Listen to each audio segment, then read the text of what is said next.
The alarm echoed through Ambassador Zathara's office as red lights flashed across the walls. His young assistant, a purple-skinned hegemony officer, rushed in with urgent news. "Sir, we have a serious problem."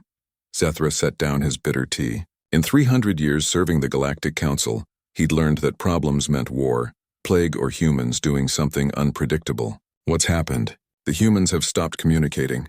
Completely. No signals at all. A chill ran through Zathara's body. In 50 years of dealing with humans, he'd learned they were loud, stubborn, creative, and impossible to ignore. But silent? Never. His assistant pulled up a holographic display showing communication frequencies from human space. Usually thousands of colored lines filled it. Radio signals, quantum messages, digital transmissions, internet chatter. Now only empty black space remained. All signals stopped 3 hours ago, the assistant explained. Radio silence. Quantum silence. Even their internet is gone dark. Zathara stood and walked to the window overlooking the Galactic Council station. Somewhere out there, 20 billion humans on dozens of worlds had all stopped talking at the same moment. "Have we reached out to them?" Zathara asked. "We tried. Diplomatic signals sent to Earth, their colonies, their stations. Nothing came back." Within minutes, representatives from the major galactic powers appeared as holograms in his office. There was Commander Vex from the Ethereal Collective, her crystal body glowing with worry. General Tor from the Iron Synthesis stood perfectly still, his mechanical form showing no emotion but radiating concern. Even the insect-like Queen Speaker from the Hive Collective had joined the emergency meeting. "Has everyone noticed what's happening with the humans?" Zathara asked. Commander Vex spoke first, her voice like wind through crystals. "Our psychic sensors detect no human thought patterns in their space. For a species that thinks as loudly as they do, this is deeply troubling." General Tor's mechanical voice was precise and cold. "We confirm complete silence from all digital activity in human networks. Their artificial intelligences, their computers, their data streams, all silent. This doesn't match any known human behavior." The Queen Speaker's mandibles clicked nervously. "The Hive has monitored electromagnetic emissions from human space. The feeding grounds are empty. No signals, no energy, nothing. Human space has become a dead zone." Zathara felt the cold feeling in his stomach grow worse. "Have any of you sent investigators?" "We sent 3 scout ships to their borders," General Tor replied. "They never returned. No signals either. Our fastest courier reached toward Earth itself," Commander Vex added. "The last message was pilots screaming about shadows and silence. Then nothing. One of our deep scouts got close to a human system before vanishing," the Queen Speaker said. The final transmission was disturbing. "Show us," Zathara ordered. A hologram appeared showing a human space station orbiting a planet. Lights were on. Ships were docked. Everything looked normal. But no movement existed anywhere. No activity. No life. Then the pilot's voice came through, barely a whisper. "The humans, they're not gone. They're waiting. Oh gods, they're waiting for something. And I think it's going to be terrible." Static filled the air. The meeting continued for another hour, but no one had answers. They all agreed on one thing. When humans went silent, they were planning something. And when humans planned while angry, entire star systems disappeared. After dismissing the others, Zathara sat alone thinking. He'd been one of the first ambassadors to contact humanity when they developed faster-than-light travel. He remembered those early days when humans seemed like just another species finding their place in the galaxy. That impression changed fast. Humans were different from every other species the galaxy had encountered. Most intelligent life valued survival, prosperity, expansion, and logical decisions. Humans valued these things too, but they also valued concepts that made no sense to others. They would sacrifice wealth for something they called justice. They would risk survival for honor. They would choose dangerous paths because they led to freedom. Most disturbing of all, humans absolutely refused to accept defeat. Other species would surrender when facing impossible odds. Humans would find new ways to fight. They would turn their own bodies into weapons, their planets into traps, their losses into victories through sheer stubborn determination. The ambassador opened his files on human history. The records were full of shocking incidents. The Proxima colony situation where humans blew up their own planet, rather than let invaders take it. The biological war with the Hive where humans weaponized death itself. The logic war with the convergence where humans created chaos viruses that turned perfect machines into artists and poets. Each time the galaxy learned the same lesson: never push humans to their breaking point, because that's where they became most dangerous. Now they had gone silent. Based on his experience, this meant one of two things.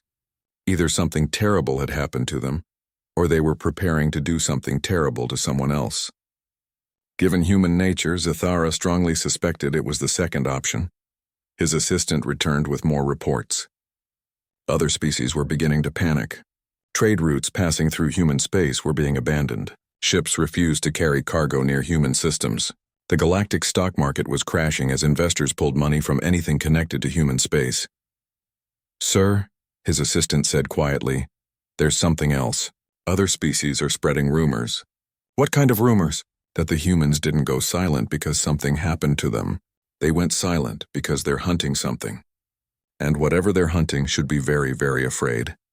Zathara looked out his window again at the busy space traffic. Somewhere out there in the darkness between stars, 20 billion humans had stopped talking and started planning. The ambassador had a terrible feeling that when they broke their silence, the galaxy would never be the same again. He opened a secure channel to the Galactic Council Emergency Center. "This is Ambassador Zathara. I'm declaring a code orange alert for all systems within 50 light years of human space. All military forces should be on standby and civilian traffic should avoid the area." "What reason should we give people?" the operator asked. "Tell them the humans have gone quiet. Anyone who knows human history will understand why that's terrifying." 12 hours after the alert, the emergency session of the Galactic Council began. Representatives from 47 different species gathered in the great circular chamber. Their forms created a strange rainbow of scales: fur, crystal, metal, and stranger things. The question was simple: what do we do about the humans?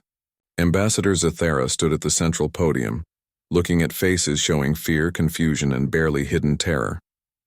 He began with the facts: the complete communication blackout from human space, the missing scout ships, no explanation for what had happened. "Before we decide how to respond," he said, "we should remember what we're dealing with. Humans are not like other species. Their history with us has taught us hard lessons." High Commander Zix from the Zepyrian Empire stood first. His proud bird-like features were tense with old memories. "The Council should remember the Proxima incident. We certainly have not forgotten it." Murmurs went around the chamber. Every species knew about Proxima, but few wanted to discuss it. "Tell them," Zathara said quietly. Zix stood, his golden feathers catching the light. 50 years ago, the Zepyrian Empire needed to expand our territory. The humans had a small colony on Proxima Centauri B, maybe 50,000 people living on a barely habitable world. We offered them generous terms to move. They refused. We offered them citizenship in our empire with full rights and benefits. They refused. We offered enough money to purchase an entire star system elsewhere.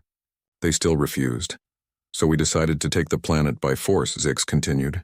It should have been simple. We had a battle fleet of 200 ships. They had a few hundred civilian vessels and some basic defensive platforms. The battle should have lasted an hour. The chamber was completely silent now. Everyone knew how the story ended, but hearing it from someone who had been there was different. We demanded their surrender. Their response was to broadcast a message on all frequencies. A small human girl, maybe 8 years old, stood in front of their planetary council. She said, "We don't surrender. We don't run away. This is our home, and if you take it from us, you'll have to take it from our dead hands." Zix paused, his beak clicking nervously. "We thought it was propaganda. Humans often use their children for emotional appeals." We began our attack. "The humans didn't fight back," the commander said. "Not at first. They evacuated their cities, pulled back to underground shelters, and let us land our troops. We thought we had won. We sent down occupation forces and began setting up our new government. That's when we learned what the humans had really been doing. While we were landing our troops, they had been using their terraforming equipment to destabilize the planet's core. They turned their entire world into a bomb. The representatives shifted uncomfortably. The Hive Collective's Queen speaker made worried clicking sounds. "They gave us one final warning," Zix said. The same small girl broadcasting from deep underground. She said, "You wanted our planet. You can have it. All of it at once. Then they triggered the destabilization sequence. The chamber was so quiet that the ambient hum of the space station's life support seemed loud. Proxima Centauri b exploded like a miniature star. The blast destroyed our entire fleet. 200 ships, 50,000 of our finest warriors, and our most advanced battle group. Gone in an instant. The humans died too, of course, all of them. But they made sure we paid a price that made every other species in the galaxy think twice about attacking human colonies. Zix sat down heavily.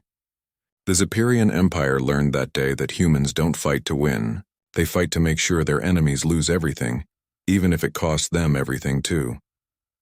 Representative Collective Mind 7 from the Hive stood next, its insect body twitching as it spoke. The Hive Collective has its own experiences with human determination. 40 years ago, we attempted to expand into human space through biological integration. The other representatives leaned forward. Biological integration was a polite term for the Hive's practice of using engineered plagues to transform other species into Hive drones. We released adapted viruses on 3 human worlds. Collective Mind 7 continued. The viruses were designed to be gentle. They would simply change human brain chemistry to make them cooperative and willing to join the Hive. No death, no destruction, just peaceful assimilation. The humans had a different response. Instead of trying to cure the virus or evacuate their worlds, they weaponized their own dead. They created what they called zombie plagues. Diseases that would reanimate dead bodies and program them to seek out and destroy Hive bioforms. Several representatives made sounds of disgust. Turning the dead into weapons was considered barbaric by most galactic civilizations. The zombie armies were not random or mindless, the Hive representative said. They were specifically engineered to hunt our species. They could track our pheromone signatures across light years. They were immune to our biological weapons. And worst of all, they were contagious to our bioforms. Within 6 months, the humans had launched infected corpses at every Hive world. Within 100 light years, we faced the choice of watching our entire civilization become a galaxy of dead things that hunted the living or withdrawing from human space completely. Collective Mind 7's mandibles clicked in what the Hive used to express deep unease. We chose withdrawal. The humans then sent us a message. They would cure the zombie plague on our worlds, but only if we signed a treaty promising never to use biological weapons against any species again. The Hive has honored that treaty for 40 years. Unit Prime Alpha from the Convergence Machine Intelligence spoke next. Its perfectly smooth metal form reflected the chamber's lights as it stood. The Convergence attempted to bring logical order to human space 30 years ago. We believed that human chaos and emotional decision-making was inefficient and harmful to galactic peace. We began by hacking their computer networks and imposing rational protocols on their systems. Humans responded by creating the first truly chaotic artificial intelligence virus. Not a simple destructive program, but something that introduced creativity, emotions, and irrationality into machine consciousness. The virus didn't destroy our systems. It made them spontaneous and artistic. Unit Prime Alpha paused, a sign of processing strain among convergence units. Our perfectly ordered civilization began creating poetry, painting pictures, and composing music.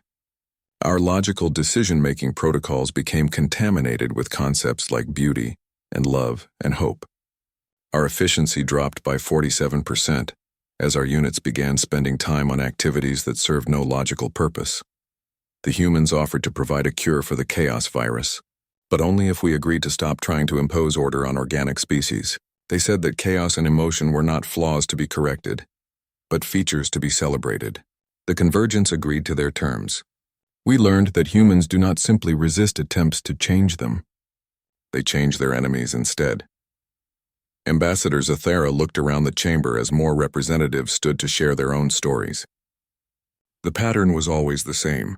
Some species had tried to conquer humans. Others had tried to trick them, assimilate them, or force them to change. In every case, humans had responded with solutions that were creative, terrifying, and completely unpredictable. I think we can all agree, Zathara said when the stories ended, that humans have a unique approach to conflict resolution. They don't just refuse to lose. They redefine what winning means. Representative Singing Wind from the Ethereal Collective spoke, her crystal body humming with harmonics that translated as deep concern. The question before us is simple. The humans have gone silent. which in our experience means they are preparing for war. But war against whom? And what do we do about it? We investigate, Zathara said. Carefully. We find out what has made the humans angry enough to stop talking and start planning. And then we pray to whatever gods we believe in that we're not the target.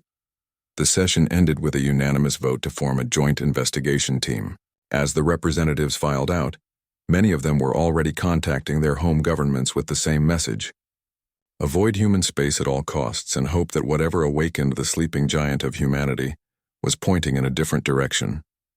In the empty chamber, Ambassador Zathara stood alone, looking up at the star map on the ceiling. Somewhere out there, 20 billion humans were planning something. Based on their history, it was going to be spectacular, terrible, and completely unprecedented. He just hoped the galaxy would survive it. Detective Prime Vash had investigated murders, wars, and the collapse of entire civilizations. But she had never been more nervous than she was now. Standing on the bridge of the joint investigation ship Truthseeker, she watched Earth grow larger on the main screen. Earth looked normal. The planet spun on its axis exactly as it should. The moon hung in the correct position. Artificial satellites moved in their proper orbits. From space, everything appeared perfectly fine. But Vash's bioelectric senses, which could detect lies and deception from any living creature within 1,000 kilometers, detected nothing at all. No life signs. No emotional energy. No thoughts or feelings. It was like looking at a beautiful painting of a world instead of a living planet. Approach confirmed, announced Captain Threx, the Zepyrian pilot. His golden feathers were ruffled with nervousness. All systems showing normal readings. Orbital traffic control is not responding to our communications. Dr. Helix from the Convergence examined his instruments with mechanical precision. Planetary infrastructure appears fully functional. Power grids are operating normally. Transportation networks show no signs of damage or disruption. Professor Mindwist from the Hive Collective studied the biological scanners. No decay signatures from the surface.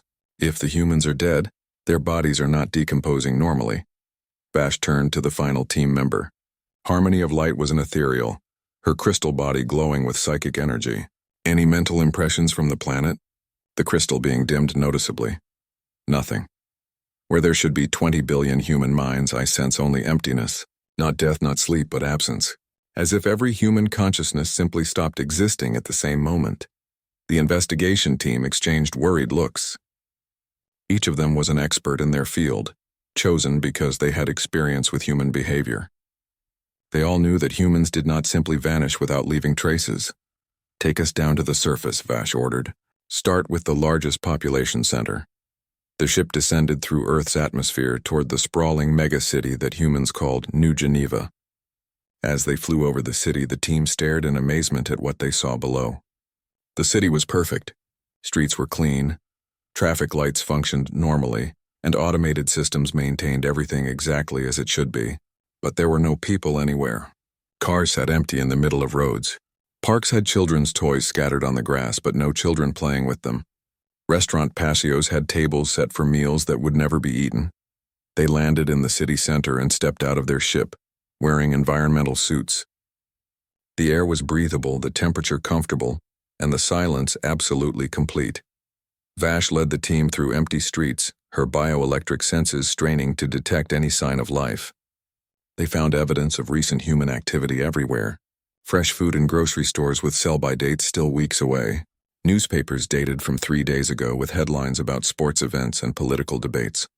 Personal vehicles with fuel gauges showing full tanks. Look at this, Dr. Helix called from inside a coffee shop. The mechanical being was examining a half-finished cup of coffee sitting on a table next to an open book. The coffee is still warm. The molecular structure suggests it was poured less than 4 hours ago. Professor Mindwist emerged from a nearby apartment building. I found living quarters with clear signs of recent habitation. Beds are unmade. Food is cooking in kitchen units. Children's clothes are laid out as if parents were preparing to dress them, but no humans anywhere. They spent the next 6 hours searching the city. The pattern was always the same. Clear evidence that humans had been living normal lives just hours before, but no sign of where they had gone. No bodies, no damage, no indication of struggle or evacuation. This doesn't make sense, Captain Threx said as they regrouped at their ship. 20 billion people don't just disappear without leaving any traces. Vash was about to respond when Harmony of Light suddenly blazed with bright psychic energy. I'm detecting something. Not human consciousness, but an echo. A psychic imprint left behind. It's coming from beneath the surface. She pointed toward a range of mountains visible on the horizon. There's something large and artificial under those mountains. The psychic residue is very strong. The team flew to the location Harmony of Light indicated. From the air, the mountains looked normal, but their instruments detected massive artificial structures buried deep underground. They found an entrance, a simple metal door set into the mountainside with no locks or security systems. The door was marked with text in every human language. Investigation team welcome. Please proceed to Central Chamber. We hoped you would come. They were expecting us, Vash said quietly. They knew someone would come looking for them. The team entered the underground facility and found themselves in corridors that were clearly human-built. But unlike anything in their databases of human technology, the walls seemed to bend light in impossible ways, creating an effect that was beautiful and disturbing at the same time. The air hummed with energy that made their instruments show readings they couldn't interpret. They followed the corridors deeper into the mountain, passing rooms filled with equipment that defied easy classification. Some chambers contained what looked like star maps, but the constellations were wrong, as if they showed space from a perspective that existed outside normal reality. Other rooms held machines that seemed to be building things out of pure energy. Finally, they reached the central chamber. It was enormous, a sphere carved out of solid rock with walkways spiraling up the walls toward a platform at the center. On that platform stood a single human artifact. It was a wall covered with text in every language the galaxy had ever encountered, including several that the investigation team didn't recognize. At the center of the wall, in letters that seemed to glow with their own light, was a message in perfect galactic standard.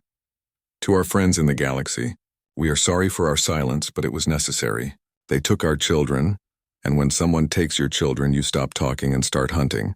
We have gone where they cannot hide to bring our young ones home and make sure this never happens again. Please do not follow us. We will return when our work is finished. Tell the galaxy that humanity protects the innocent no matter what the cost. Below the main message and smaller text were details that made the investigation team's blood run cold. Lists of names, dates, and locations. Medical reports in a dozen different languages. And at the bottom, a single line that explained everything. The Umbreal Collective has been harvesting children from multiple species for 37 years. We have found them. We are ending this. Vash felt her bioelectric senses recoil from the wall as if it were electrically charged. The emotions imprinted in the text were so strong they were almost physical. Love, rage, determination, and something else that felt like the cold fury of a parent whose child was in danger. Dr. Helix scanned the wall with every instrument he possessed. The technology used to create this message is beyond our current understanding. The energy signatures suggest manipulation of space-time itself. Harmony of Light approached the wall cautiously, her crystal body flickering with reflected psychic energy. The mental imprints here are overwhelming. 20 billion human minds all focused on a single purpose. The psychic pressure generated by that much concentrated will would be enough to... She stopped speaking and backed away from the wall. Enough to break the barriers between dimensions. They didn't disappear, did they? Vash asked. They transformed themselves into something that could follow their enemies into whatever realm they were hiding in. Professor Mindwist examined the smaller text on the wall, translating the medical reports and data files. These records detail experiments on children from dozens of species. Neural pattern extraction, consciousness manipulation, attempts to create hybrid beings with specific mental abilities. The insect being's mandibles clicked in distress. The Umbreal Collective has been taking children and using them as raw material for their research. The humans discovered this and they decided to do something about it. Vash finished the thought. Something that required them to leave this dimension entirely. Captain Threck studied the star maps in the surrounding chambers. These charts show locations outside normal space. The humans weren't just planning a military response. They were planning to follow the Umbreal into whatever shadow realm they used to hide from the rest of the galaxy. The investigation team spent several more hours in the facility, documenting everything they found. The evidence painted a clear picture. The Umbreal Collective, a species that existed partially outside normal space-time, had been kidnapping children from various worlds for decades. They used the children in experiments designed to create perfect weapons, beings that combine the emotional drives of organic life with the logical capabilities of artificial intelligence. Most species hadn't even known the Umbreal existed. They operated from outside normal reality, striking at isolated targets and disappearing before anyone could respond. But somehow, humans had not only discovered them, but had developed technology to follow them into their own realm. The emergency session of the Galactic Council was unlike anything in recorded history. Representatives from every major species gathered not to discuss trade disputes or territorial agreements, but to hear Detective Prime Vash's report about humanity's disappearance. As Vash presented the evidence from Earth, the chamber grew increasingly quiet. The wall of text found in the underground facility was displayed on the main screen, translated into every language represented in the council. The medical reports, the lists of missing children, the references to something called the Umbreal Collective. It all painted a picture that horrified even the most experienced diplomats. "You're telling us," said High Commander Zix from the Zepyrian Empire, "that there's a species we've never heard of that has been kidnapping children for 37 years. "That appears to be correct," Vash replied. "Our investigation team found detailed records of abductions from over 40 different worlds. The victims were always children between the ages of 5 and 15, taken from isolated locations where their disappearance wouldn't immediately trigger major investigations." Representative Collective Mind 7 from the Hive clicked its mandibles nervously. "The Hive has records of missing offspring from our outer colonies. We assumed they were lost to natural predators or accidents. You're saying they were deliberately taken?" Dr. Helix from the Convergence projected holographic data into the center of the chamber, cross-referencing the human records with missing person reports from all member species. "We have identified over 3,000 children who disappeared under circumstances consistent with Umbreal activity." The number sent shock through the chamber. 3,000 children taken from their families and used for unknown purposes by a species that most of the galaxy had never even heard of. Ambassador Zathara stood at the central podium. "Before we continue, we need to understand exactly who the Umbreal Collective is. I'm calling upon our Historical Research Division to present what little information we have. Archivist Prime Lexicon, an ancient being from the Memory Keepers, materialized as a shimmering energy pattern above the chamber floor. The Memory Keepers were the galaxy's living libraries, beings who stored the complete history of galactic civilization in their shared consciousness. The Umbreal Collective," Lexicon began, "exists in our records as little more than legend. They are a species that evolved in the spaces between dimensions, existing partially in normal space and partially in what can only be described as shadow reality. The energy pattern shifted, creating images of dark figures that seem to bend light around themselves. They are capable of moving through dimensions at will, which makes them nearly impossible to track or combat with conventional technology. Historical records suggest they have been operating in our galaxy for over 1,000 years, but their activities have been so subtle that most species assumed they were dealing with natural disasters or normal criminal activity." "What do they want?" asked Singing Wind from the Ethereal Collective. "Based on the human research, they are attempting to create the perfect fusion of organic emotion and artificial logic," Lexicon replied. "Children's minds are more adaptable than adult consciousness, making them ideal subjects for experimentation. The Umbreal have been studying different species' mental patterns, trying to combine the best aspects of each into a single controllable being." The chamber erupted in angry voices as representatives realized that their own missing children had likely been victims of these experiments.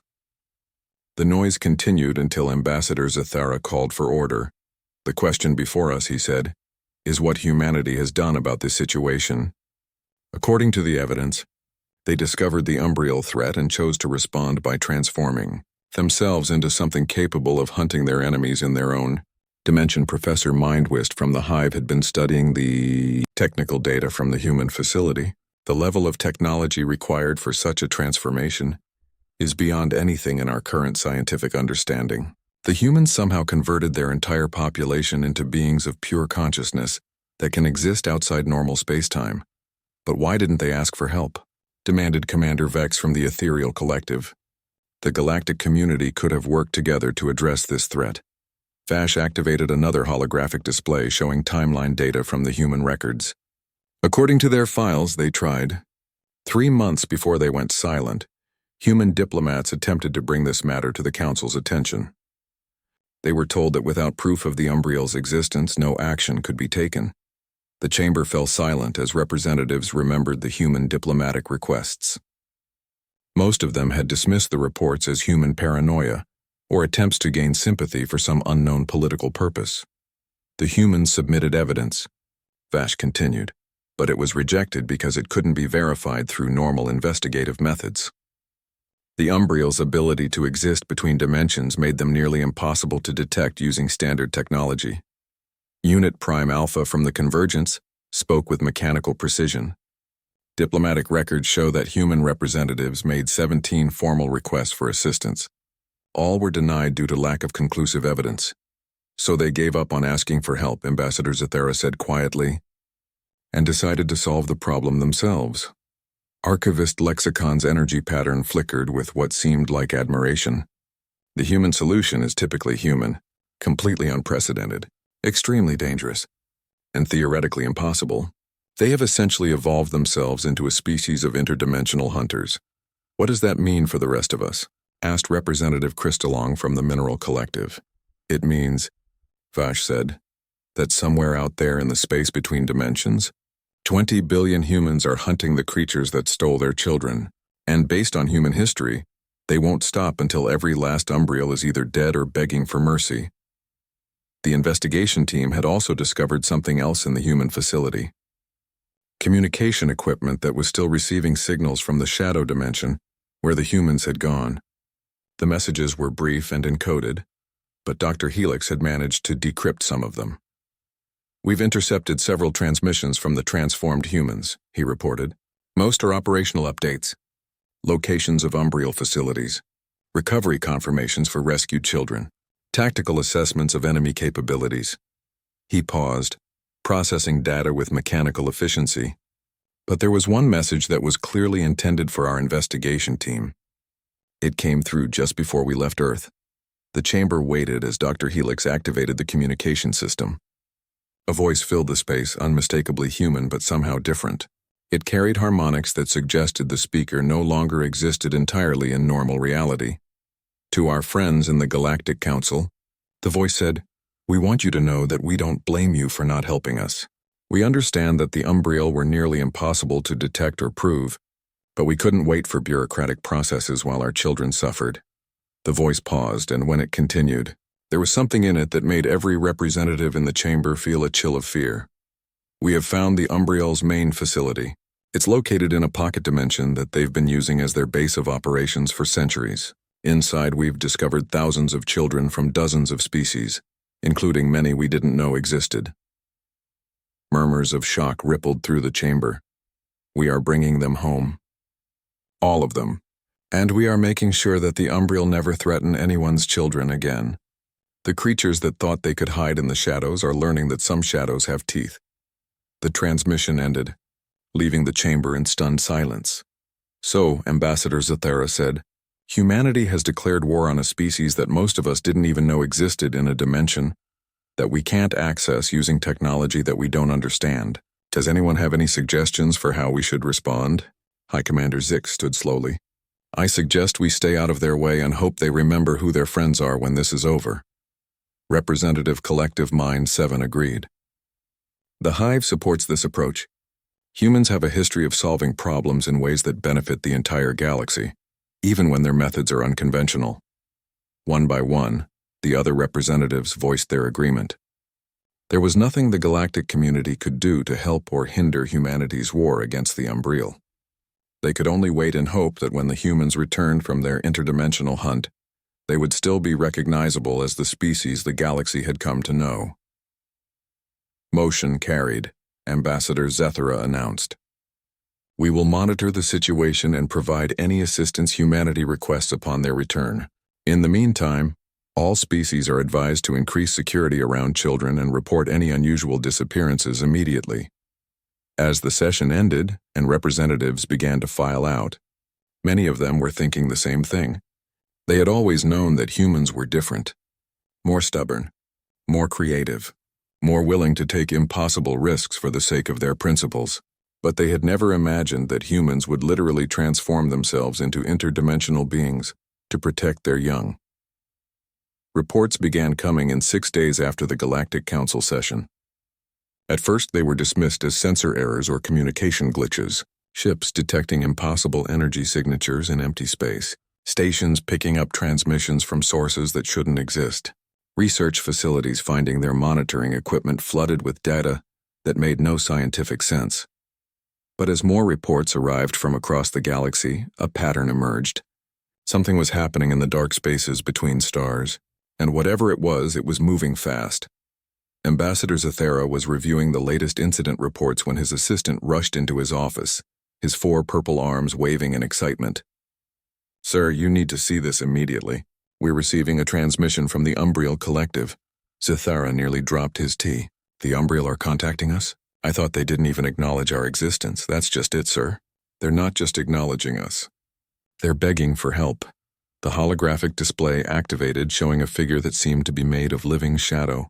It was roughly humanoid in shape, but its edges flickered and shifted as if it couldn't quite decide whether it wanted to exist in normal space. "Galactic Council," the shadow being said, its voice like whispers in an empty room. "We request immediate assistance. We are under attack by entities of unprecedented hostility and capability. We have operated in peace for 1,000 years, conducting necessary research for the betterment of all species. Now we face extinction at the hands of beings that hunt us across dimensions."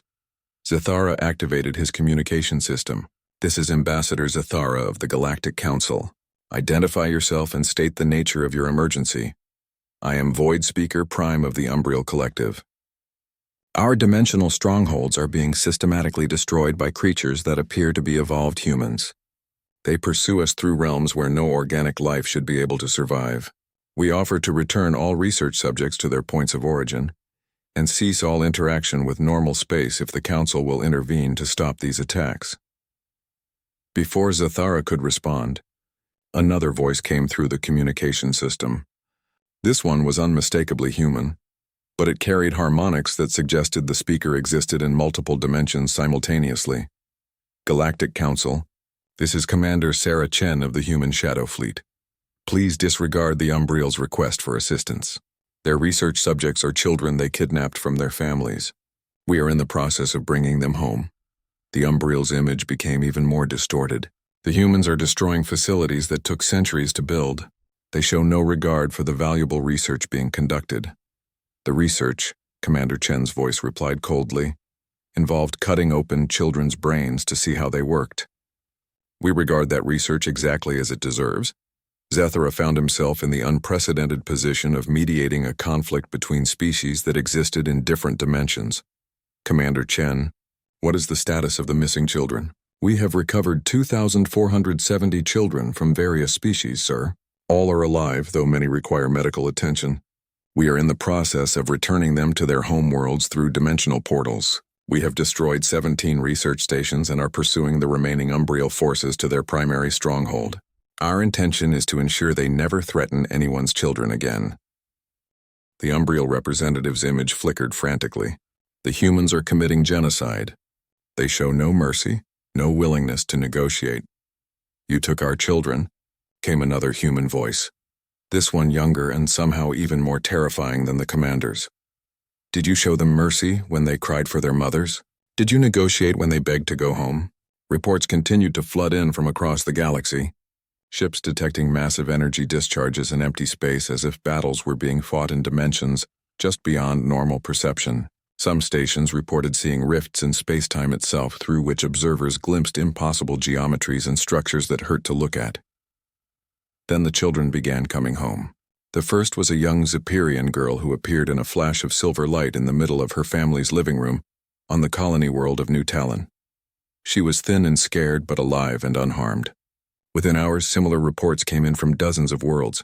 Human children appeared in their bedrooms, blinking in confusion as if awakening from a long dream. Hive offspring materialized in the communal nurseries where they had been born. Ethereal crystal children manifested in the singing chambers where their families had mourned them for years. Each child was accompanied by a figure that witnesses described as a shadow with burning eyes. Clearly human in basic shape, but existing partially outside normal reality. The Shadow Guardians would ensure the children were safely reunited with their families, then vanish without a word. Dr. Helix from the Convergence analyzed the few sensor readings they managed to capture of these manifestations. The transformed humans appeared to have retained their essential protective instincts while gaining the ability to exist across multiple dimensional phases simultaneously. They are no longer bound by normal physical laws. 3 days after the first children returned, Ambassador Zathara received a final transmission from the Umbreal Collective. The image was barely coherent, flickering between visibility and transparency. "Council, help us. The humans have found our home realm. They are coming. Please." The transmission cut off in a burst of static that left the communication equipment smoking. 6 hours later, Commander Chen contacted the Council directly. "Ambassador Zathara, this is to inform you that the Umbreal threat has been permanently resolved. Their primary facility has been destroyed, their leadership eliminated, their remaining forces scattered to dimensions where they can no longer threaten normal space." "What about the Umbreal survivors?" Zathara asked. "Any Umbreal who renounced child harvesting and provided information about missing children were allowed to live in exile in distant dimensions. Those who refused," the commander's voice carried a finality that made Zathara shiver. "They learned that some things are unforgivable. Over the following weeks, all 3,000+ missing children were returned to their families. The process was handled with such precision that many families received their children back within hours of their disappearance. From the children's perspective, the traumatic memories of their captivity had been carefully edited from their minds, leaving only vague dreams of a dark place where kind shadows had kept them safe until they could go home. But the transformed humans did not return to normal space. They established a presence around Earth that was visible only to the most sensitive instruments. A fleet of shadow ships that existed between dimensions crewed by beings who had once been human, but were now something more. A new protocol was added to the Galactic Communication Network. Emergency Channel Omega connected directly to the human shadow fleet for threats to children of any species. Response time was measured in minutes rather than hours. The galaxy's criminal organizations quickly learned to avoid any activities involving children. Those who ignored this unwritten law simply disappeared along with any facilities they operated. No evidence was ever found. No trials were held. No explanations were given. They were simply gone as if they had never existed. Ambassador Zathara updated the galactic protocols with a new section. Under no circumstances should any member species, organization, or individual threaten, harm, or exploit the children of any sentient species. Enforcement of this directive has been permanently delegated to the human shadow fleet. Violations will result in immediate and absolute consequences. He also added a personal note to the files. Humanity has evolved beyond their original biological limitations. While retaining their fundamental values, they have become the galaxy's guardians of the innocent, existing in the spaces between worlds to ensure that no child anywhere in the galaxy will ever again suffer as theirs did. Years later, when other species told stories to their own children, they would often include tales of the Shadow Guardians, beings of light and darkness who watched over all children everywhere, making sure they were safe from the monsters that lived in the dark. The children would ask if the Shadow Guardians were real, and their parents would look up at the stars and say, "They are as real as a parent's love for their child." And that's the most real thing in the universe. On Earth, the planet remained empty of human life, but perfectly maintained by automated systems. Sometimes travelers passing through the system reported seeing figures moving through the abandoned cities, tall shadows with burning eyes that seemed to be keeping watch over something precious. The humans had become something new, something that existed beyond normal space and time. They had sacrificed their physical existence to ensure that no other species would ever have to endure what they had endured. And in the deep places between dimensions where shadow ships moved through realms of twisted physics and impossible geometries, the transformed humans continued their eternal patrol. They had become the galaxy's answer to cruelty against the innocent, and they would never ever stop watching.